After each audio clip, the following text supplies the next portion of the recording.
O Senhor esteja convosco. Ele está no meio de nós. Proclamação do Evangelho de Jesus Cristo segundo São Lucas. Glória a vós, Senhor. Naquele tempo, um homem que estava à mesa disse a Jesus: Feliz aquele que come o pão no reino de Deus. Jesus respondeu: Um homem deu um grande banquete e convidou muitas pessoas. Na hora do banquete, mandou seu empregado dizer aos convidados: Vinde, pois tudo está pronto. Mas todos, um a um, começaram a dar desculpas. O primeiro disse: Comprei um campo e preciso ir vê-lo. Peço-te que aceites minhas desculpas. Um outro disse: Comprei 5 juntas de bois e vou experimentá-las. Peço-te que aceites minhas desculpas. Um terceiro disse: Acabo de me casar e por isso não posso ir. O empregado voltou e contou tudo ao patrão. Então o dono da casa ficou muito zangado e disse ao empregado: Sai depressa pelas praças e ruas da cidade, traze para cá os pobres, os aleijados, os cegos e os coxos. O empregado disse: Senhor, o que tu mandaste fazer foi feito, e ainda há lugar. O patrão disse ao empregado: Sai pelas estradas e atalhos e obriga as pessoas a virem aqui, para que minha casa fique cheia. Pois eu vos digo, nenhum daqueles que foram convidados provará do meu banquete. Palavra da salvação. Glória a vós, Senhor.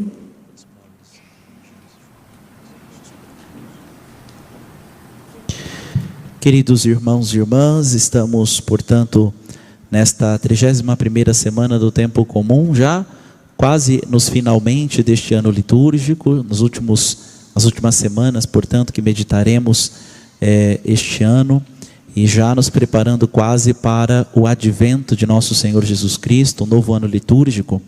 E por isso toda a liturgia começa a criar, este sentimento, esta lembrança um pouco dos fins dos tempos, em estar preparados, tratando sobre o banquete eterno, Quem que é chamado a este banquete, portanto, enfim, começa a ter estes sinais, do fim dos tempos, esta lembrança da qual todos nós precisamos estar realmente nos preparando. Por isso, a liturgia da palavra hoje nos convoca, a partir da primeira leitura, recordando que São Paulo escrevendo aos Filipenses, São Paulo escrevendo aos Filipenses particularmente, recordando que o Senhor mesmo se fez escravo, tornando-se. Nós também somos convidados ao trabalho, todos nós somos chamados a nos colocar a serviço da graça e da misericórdia. Veja, irmãos, tende entre vós os mesmos sentimento que existe em Cristo Jesus. O mesmo sentimento. Se eu sou convidado a ser parte integrante do corpo místico do Senhor, se a cabeça, portanto, foi coroada de espinhos, como que o corpo não irá padecer esta mesma coroação? Percebe? Tende em vós os mesmos sentimentos de Cristo Jesus. Jesus Cristo, existindo em condição divina, não fez do ser igual a Deus uma usurpação, mas esvaziou-se a si mesmo, assumindo a condição de escravo. Em outra passagem, São Paulo vai dizer: não se apegou ciosamente à sua condição divina, mas assumindo a nossa condição. Veja, nós que perdemos a identidade humana, que fomos feitos imagem e semelhança de Deus, nós fomos feitos à imagem e semelhança de Deus, e por causa do pecado, esta identidade foi arranhada, esta identidade foi perdida. Nós não nos tornamos, às vezes alguém diz assim: padre, é que errar é humano, que o pecado é humano. Não, o pecado é o que nos torna desumanos. O ser humano foi criado sem pecado. O ser humano foi criado à margem desta realidade da qual hoje nós estamos submersos, na inclinação do erro, do pecado, da vaidade, da prepotência, de todas as inclinações, da soberba, do orgulho, enfim. O que nos torna desumanos é o pecado. Eu já indiquei a várias pessoas, né? Especialmente nas primeiras confissões, ou depois de um longo período, quando começa a retornar à igreja ou algo assim, tem um teatro da comunidade católica Shalom, que recorda e faz exatamente esta antropologia do ser humano, esta antropologia teológica, né? A antropologia quer dizer o estudo do ser humano a partir da ótica de Deus, a partir da ótica da visão beatífica do Senhor em relação a nós. Quem nós somos, quem fomos feitos, onde nós estaríamos e o que nós perdemos, o que nós nos tornamos com o pecado. Isso tudo naquele teatro de alguma forma é traduzido no nosso, que é possível de enxergar e que aconteceu com a nossa vida, né? O Canto das Írias é o nome do teatro, o Canto das Írias. Recomendo vivamente que todos assistam mais que uma vez. Todas as vezes que eu assisto, eu capto alguma coisa ali que fala, nossa, eu estou ainda nesse passo que eu preciso ainda tudo isso a caminhar, eu preciso tudo isso que ainda preciso fazer, né, em minha vida, permitir que o Senhor opere também na minha história. Por isso, todos nós precisamos verdadeiramente perceber que somos escravos no pecado, e se Cristo nos libertou para a liberdade, é quando nós nos colocamos, portanto, debaixo da sua graça, nos colocamos como seus servos, e ao nos colocar como servos de Deus, Ele não nos trata como servos, mas como amigos e depois como filhos, né? Deus nos trata primeiramente quando nos colocamos seus escravos, por exemplo, quando a gente reza, né, a consagração total a Nossa Senhora, a Jesus Cristo pelas mãos de Nossa Senhora, tem um momento que a gente diz assim, olha para nós um vermezinho.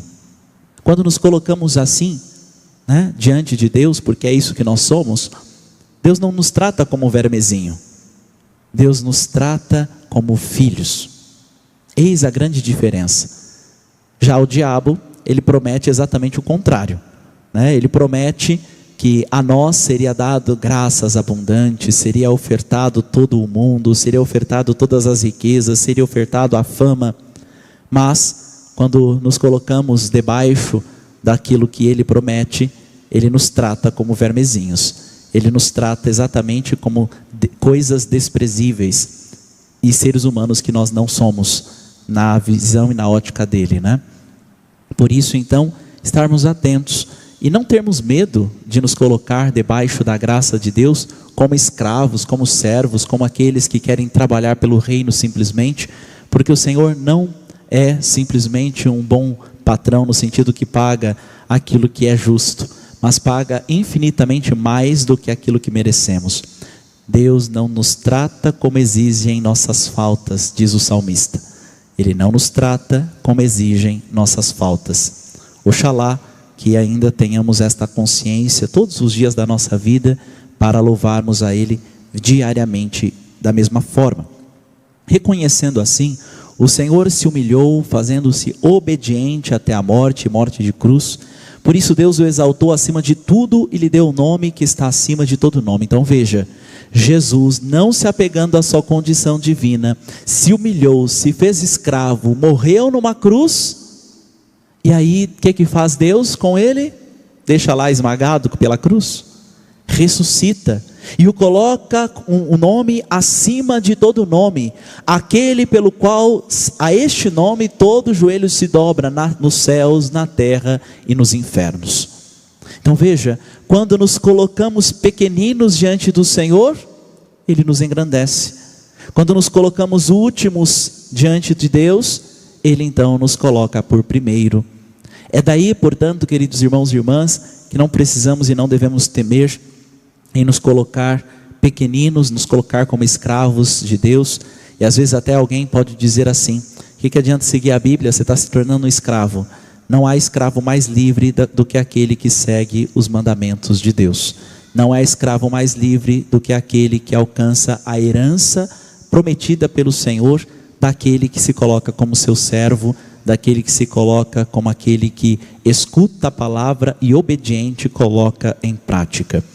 O evangelho de hoje que escutamos do evangelista Lucas, ainda dando esta lembrança acerca do banquete, né? Então veja, Jesus foi chamado pelos fariseus e pelo chefe dos fariseus a tomar uma ceia, a comer na casa daquele chefe dos fariseus. Lá encontrou um hidrópico e um questionamento que é dado por Jesus, pergunta, né? É lícito, a lei permite que seja curado em dia de sábado, sim ou não? Eles ficando em silêncio, Jesus cura e começa a ensinar a partir de tudo isso, aquilo que estamos escutando nos últimos dias. Ontem, Jesus recorda a importância de quem nós devemos chamar para o banquete, porque devemos nos preocupar com quem vai dar a recompensa a nós. Se estamos preocupados com a recompensa imediata, nós já recebemos a recompensa e não devemos nos preocupar, portanto, com a recompensa eterna, que é infinitamente maior e recebemos mais do que merecemos. Agora, também o Senhor recorda acerca da importância. As coisas que nós escutamos nesta parábola são igualmente importantes. Na nossa vida, muitas coisas são importantes. Exemplo, o nosso cansaço, né, da semana, que tem pessoas que trabalham todos os dias, tem dupla, tripla jornada, né? Tem gente que parece o Julius lá do Todo Mundo Odeia o Chris, que tem 2, 3 empregos, não é? É verdade. Muitas pessoas cansadas, fatigadas. Mas onde encontramos o verdadeiro repouso, senão no Senhor? Vinde vós que estáis cansados, e eu vos aliviarei. Minha gente, não é se jogar no sofá e dormir 24 horas que você vai encontrar o verdadeiro descanso. Não é.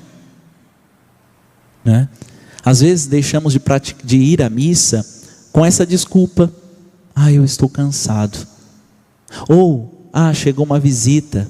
Ou, um familiar meu que não vem há tantos anos, eu não vou ver, eu não vou ficar uma horinha a mais com ele. Percebe? E aí no fim de semana, na missa, o Padre Mário sempre nos recorda isso, né? Às vezes a visita vem no tempo de Páscoa, no tempo do Natal, e fala assim: você já vai no ano inteiro, agora que eu estou aqui com você, você vai na missa de novo? Ora, porque eu vou o ano inteiro, eu vou também no dia de Natal. Exatamente porque eu vou todos os dias durante o ano, é que eu vou na Páscoa. Porque Páscoa não é família. Páscoa é paixão, morte e ressurreição de Cristo. Natal não é ceia. Natal é nascimento, encarnação, mistério da encarnação de nosso Senhor Jesus Cristo. É para isso que é feriado. Para celebrarmos o Natal do Senhor. Para isso que é Páscoa. Para celebrarmos a paixão, morte e ressurreição de Cristo. Um feriado qualquer é uma outra coisa, né? O dia de finados, que a gente vai visitar alguém em relação a um cemitério que teve ali alguém enterrado da nossa família, né? Nós podemos, por exemplo, num feriado qualquer, mas isso não faz com que nesse descanso, porque estou de férias, então eu vou para a praia e aí, porque eu estou descansando, eu me esqueço de Deus, né? É exatamente nesses termos que o Senhor está dizendo. É importante sim o descanso, é importante sim a família, e inclusive é um dos mandamentos. Honrar teu pai e tua mãe. É um mandamento da lei de Deus. Deus não quer que simplesmente você abandone, despreze os seus pais, os seus familiares ou coisa do gênero. Mas antes do 4º mandamento da lei de Deus, honra teu pai e tua mãe, está o 1º mandamento: ama a teu Deus de todo o coração, com toda a força, com todo o entendimento. Ama a Deus sobre todas as coisas. Esse é o 1º mandamento. O 2º mandamento: não tome seu santo nome em vão. 3º mandamento: guardai os domingos de festas e também aquelas festas em guarda. Participar de missas inteiras aos domingos e dias santos é o mandamento da igreja, a partir e complementando o 3º mandamento da lei de Deus. Por isso, quando Jesus apresenta a cada um de nós alguém que diz: feliz aquele que come o pão no reino de Deus, um homem diz a Jesus, e Jesus responde: olha, muitos são convidados. E aqui, primeiramente, Jesus está falando dos judeus, né? Aqueles que foram escolhidos, que foram chamados, que receberam um convite, né? De modo antecipado. E aí ficou pronto o banquete. E a pessoa depois falou assim: olha, eu tinha confirmado presença, mas acontece que eu comprei um terreno e eu preciso ir vê-lo. Comprei um campo, eu preciso ir lá vê-lo. Peço que aceite minhas desculpas. Olha, eu comprei umas juntas de boi, né? Vou fazer uma rabada aqui em casa, vou fazer um negócio assim. E aí, me desculpa, eu preciso experimentar isso. Não pode ser hoje. Ora, você já tinha confirmado. Por isso, veja, todos os dias da sua agenda está confirmada a tua presença nas celebrações da Santa Missa, todos os domingos e festas de guarda. Já está confirmada a tua presença. Já está confirmado, né? Você, ao ser batizado, confirmou esta presença. Todos os domingos e festas de guarda. Aí, você sempre cria justificativas, né? Imagina que eu te convidei, ou você me convidou para festejar o meu aniversário na tua casa, né? Preparou o banquete, organizou todas as coisas, e eu simplesmente não apareço no domingo na hora do almoço. Simplesmente não apareço, não mando mensagem, você liga, eu finjo que não te atendi, nada acontece, você fica certamente chateado, aquela semana eu não dou sinal de vida. No domingo seguinte eu apareço com a cara lavada e digo: olha, eu vou almoçar hoje aqui, tá bom? Qual a tua cara? Assim, opa, como assim? Sério mesmo? Você não vai nem se explicar o que aconteceu? Como é isso? Né? Ora, é exatamente isso que acontece quando faltamos na missa e aparecemos no domingo seguinte com a cara lavada e queremos comungar. É exatamente isso. É claro que aqui, minha gente, eu não estou incluindo as pessoas que faltaram por uma enfermidade, porque estavam cuidando de alguém enfermo, porque no fundo, há aqui um aviso, né? Se eu estivesse cuidando de alguém enfermo, imagina, minha mãe passou mal, né? Eu vou mandar uma mensagem para você, falar: olha, me desculpe, não deu tempo nem de avisar, minha mãe passou muito mal e eu precisei socorrê-la. Você vai entender com certeza, Deus entenderá com certeza. Agora, a gente fala assim: é porque eu estava muito cansado. Sabe o que é? Eu fui dormir. Não, é porque eu fiz um churrasquinho aqui em casa, e aí eu deixei o seu almoço, seu convite para outro dia. É isso que o Senhor está dizendo. Você foi convidado, você confirmou presença e simplesmente não aparece. Simplesmente colocou qualquer outra coisa no lugar. E eu estou dando o exemplo da Santa Missa, mas isso vale também no nosso dia a dia. Nós que nos comprometemos às vezes a nossas orações diárias, nós que nos comprometemos às vezes para servir o irmão, servir a Deus no irmão, e simplesmente não aparecemos, né? Simplesmente, acho que não vou não, deixa para depois, e vou criando justificativas, e qualquer outra coisa começa a ser mais importante. É isso, portanto, que nós estamos meditando no dia de hoje. Então veja, há aqui primeiramente dois grupos: o grupo dos soberbos. Peço-te que aceite minhas desculpas. Depois, esse é o grupo, aquele homem que comprou um campo, né? O outro que comprou 5 juntas de bois. Depois, aquele que acabou de se casar e que não pode ir. Ora, leva a esposa junto, leva o esposo junto, né? Mas este grupo aqui, aqueles que não apareceram, que confirmaram a presença, mas não apareceram, são os soberbos. Depois, então, os humildes, os pequeninos. Vai então, traga para cá os pobres, os aleijados, os cegos e os coxos. E o empregado foi e trouxe mesmo. Aqueles mais necessitados, aqueles que estão disponíveis.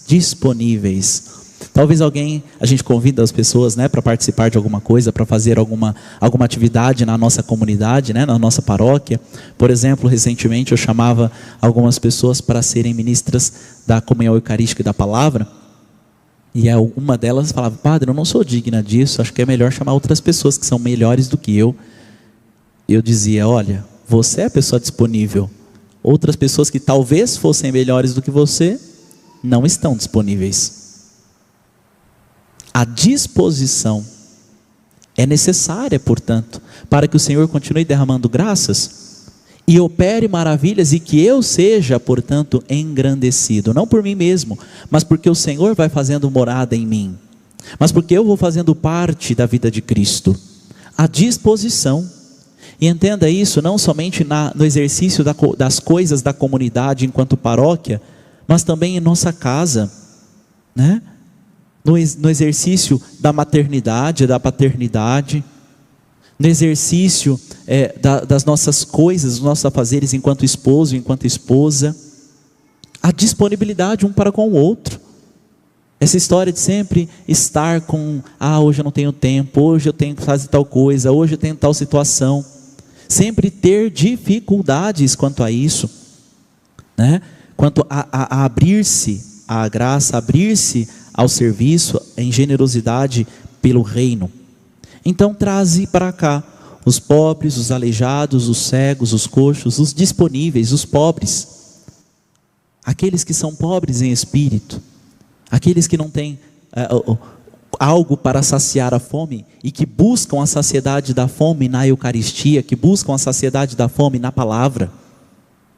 E por fim, um terceiro grupo, que o Senhor então diz, o patrão então diz ao empregado: sai pelas e atalhos e obriga as pessoas a virem aqui para que minha casa fique cheia. Quem que é esse grupo dos que são obrigados? Né? Já ouviram certamente aquela fala: se não vem pelo amor, vem pela dor. Né? Certamente já ouviram isso.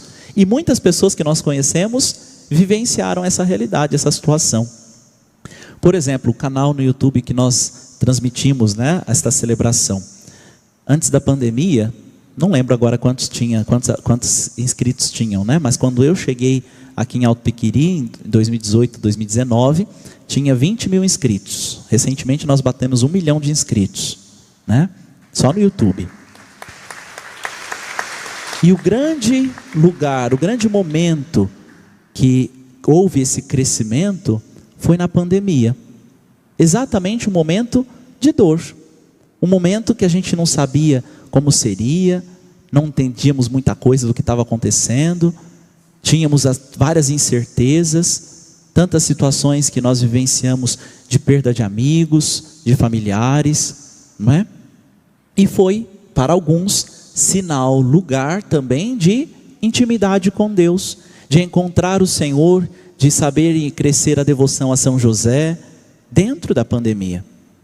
Outras pessoas fazem esta experiência através da doença, através de um problema financeiro, através de uma dificuldade na família. Nós vemos tantas realidades de dor que fazem com que a gente seja, entre aspas, obrigados a se sentar à mesa mais uma vez, ou quem sabe pela primeira vez, né? É que o Senhor se utiliza de todas as chances e oportunidades para nos conquistar, todas as chances e oportunidades para nos seduzir. Claro que nem todos se deixam ser seduzidos, né? Não é só o fato de ser e estar doente que faz com que a pessoa se abra à graça, nós sabemos disso, mas muitos daqueles que aí estão, através da dor, se abrem muito à graça, e isso faz com que elas se encontrem mais uma vez, ou como disse, pela primeira vez, com o Senhor.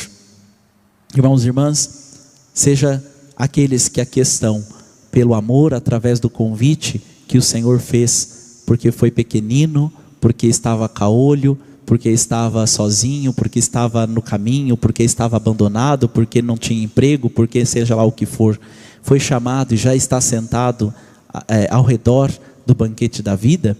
Sejam aqueles que porventura chegaram por causa de uma dor, seja ela qual for, que consigamos nos manter sentados à mesa, que consigamos verdadeiramente participar do banquete da vida, para que assim, sendo fiéis nas pequenas coisas, sendo fiéis no serviço, também nos coloquemos participantes do banquete da vida, da herança que o Senhor nos prometeu, e assim verdadeiramente estarmos com o Senhor nos céus, e não excluídos do banquete, mas não porque o Senhor não nos quer, mas porque Ele sempre nos convida todos os instantes, em todos os dias, mas porque nós mesmos na soberba colocamos tantas coisas mais importantes, mais como primeiro no nosso dia a dia, que acabamos por negar o convite que o Senhor nos faz para sentarmos no banquete, à mesa, junto com Ele.